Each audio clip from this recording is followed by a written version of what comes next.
राधे राधे हरे Krishna. R S नरियर twelfth में आप सभी लोगों का स्वागत है। आपका दिन शुभ हो। आज दिनांक है 16 जनवरी, दिन है शुक्रवार और आज माघ मास के कृष्ण पक्ष की त्रयोदशी तिथि रात 10:22 पर समाप्त होगी।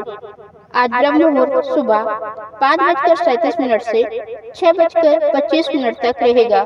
सूर्योदय होगा सुबह 7:14 पर, सूर्यास्त शाम 5:58 पर और आज राहु काल सुबह 10:30 बजे से दोपहर 12 बजे तक रहेगा।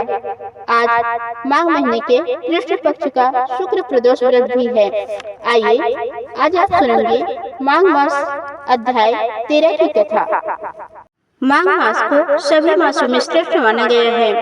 यह मास भगवान विष्णु को अत्यंत प्रिय है। माघ मास में किया गया स्नान, दान, जप, तप और व्रत मनुष्य के जन्म जन्मांतर के पापों को नष्ट कर देता है। इस अध्याय में एक ऐसे भक्त की कथा आती है जिसने अत्यंत कठिन परिस्थितियों में भी माघ मास का व्रत और स्नान नहीं छोड़ा और अंततः भगवान विष्णु की विशेष कृपा प्राप्त की। प्राचीन काल की बात है, धर्मनगरी नामक एक पवित्र नगर था जो एक विशाल नदी के तट पर बसा हुआ था। उस नगर में एक अत्यंत गरीब ब्राह्मण रहता था। वह वेदों का ज्ञाता था, परंतु निर्धनता के कारण उसका जीवन कष्टों से भरा था। उसके पास न पर्याप्त वस्त्र थे, न भोजन की समुचित व्यवस्था। ब्राह्मण की पत्नी पतिव्रता, धर्मपरायण और अत्यंत सहनशील थी। दोनों पति पत्नी भगवान विष्णु के परम भक्त थे। निर्धनता के बावजूद उनके हृदय में कभी लोभ या ईर्ष्या नहीं आई। वे सदा संतोष में जीवन व्यतीत करते थे। जब माघ मास का आगमन हुआ तब नगर में बड़े बड़े लोग, राजा, महाराजा और सेठ साहूकार माघ स्नान और दान पुण्य में लगे हुए थे। ब्राह्मण के पास न गर्म वस्त्र थे, न उत्तम भोजन, फिर भी उसने संकल्प लिया, चाहे जो भी हो जाए, मैं माघ मास में प्रातः स्नान अवश्य करूंगा और भगवान विष्णु का स्मरण नहीं छोड़ूंगा। उसकी पत्नी ने भी पति के साथ व्रत करने का निश्चय किया। माघ मास की ठंड अत्यंत प्रचंड थी। नदी का जल बर्फ के समान ठंडा हो गया था। लोग ऊनी वस्त्र पहनकर भी कांप उठते थे।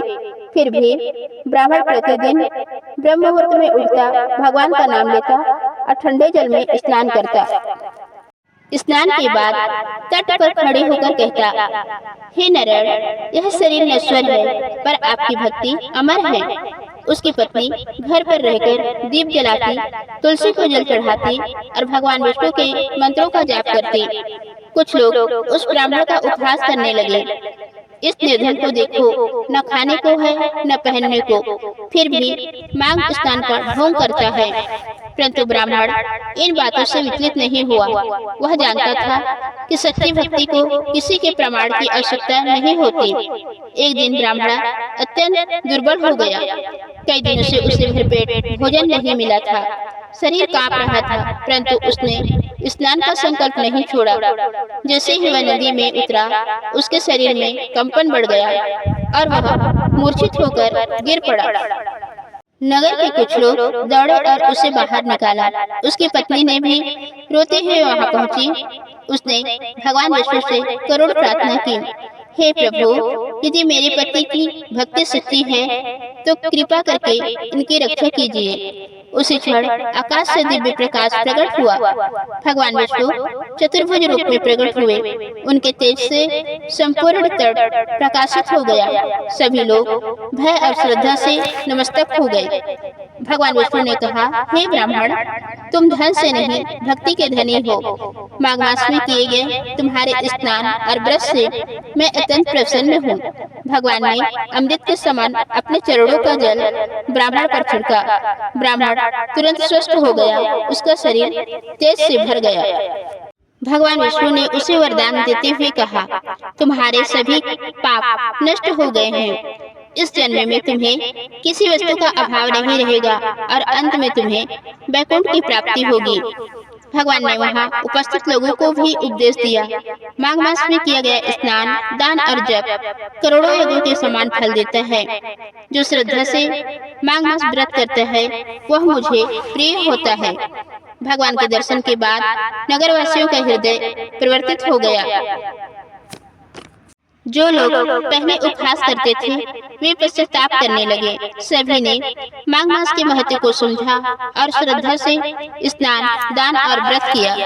राजा ने उस ब्राह्मण को सम्मानित किया, उसे रहने के लिए घर और जीवन यापन की व्यवस्था दी। परंतु ब्राह्मण का स्वभाव नहीं बदला, वह पहले की तरह ही विनम्र और भक्तिपूर्ण रहा। ब्राह्मण की पत्नी भी भगवान विष्णु की कृपा से धन्य हो गई। उसकी पतिव्रता और भक्ति की प्रशंसा स्वयं भगवान ने की।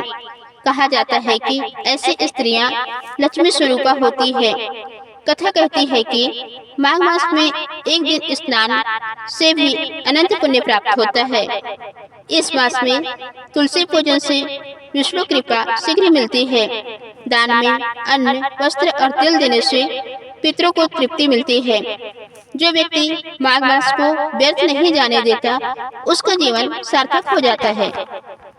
इस प्रकार माघ मास में कथा का यह अध्याय हमें सिखाता है कि भक्ति में धन नहीं श्रद्धा देखी जाती है।